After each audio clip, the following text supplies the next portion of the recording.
Welcome to Daily Rising, Ignite Everyday Excellence.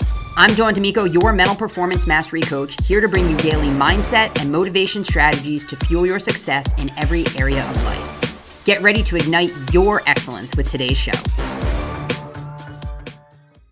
The other day, I was on a strategy call with a young woman, and while we were supposed to be talking about her professional goals, a key to that was also talking about her personal goals.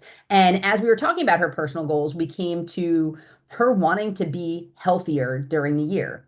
And she talked about getting in good habits of her nutrition, getting movement in, drinking more water, right? All the things we know to do to get healthier, to get stronger, to be well.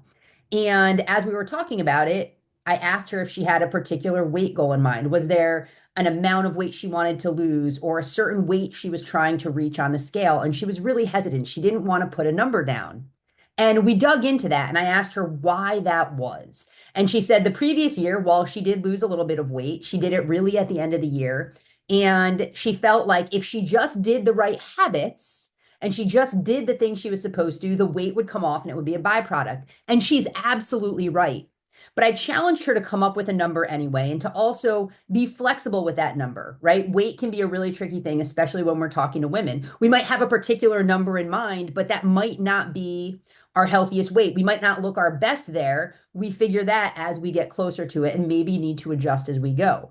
But the reason that I challenged her to put a number out there was because ideally she wants to lose 30 pounds over the course of this year. And saying that out loud was scary to her. But I said, hey, look, let's break it down. If you realistically have 30 pounds to lose, what does that look like? Don't set that for the goal for the year and leave it there. We need to break it down. And my challenge, particularly if you have a weight goal, but really any goal, break it down quarterly to begin with, right? You have that goal of 30 pounds to lose. Well, yeah, you could probably lose it in the last couple months of the year, but is that really getting you in the habits that you want? Let's set a 3-month goal that's going to be a quarter of that, right? Let's set a mid-year goal and work our way. When we broke it down, I told her, I said, do you realize that to lose 30 pounds over the course of this year is only 2.5 pounds a month? And that completely blew her mind. I said, do you think you could lose 2.5 pounds a month by doing just a couple things different?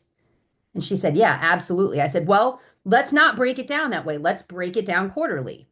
Do you think in the next 3 months you can lose 7.5 pounds? Of course she can.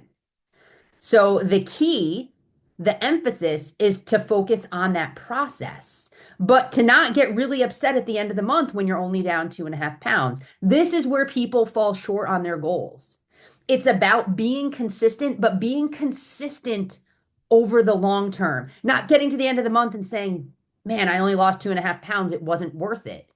Because if you keep going, that's going to add up.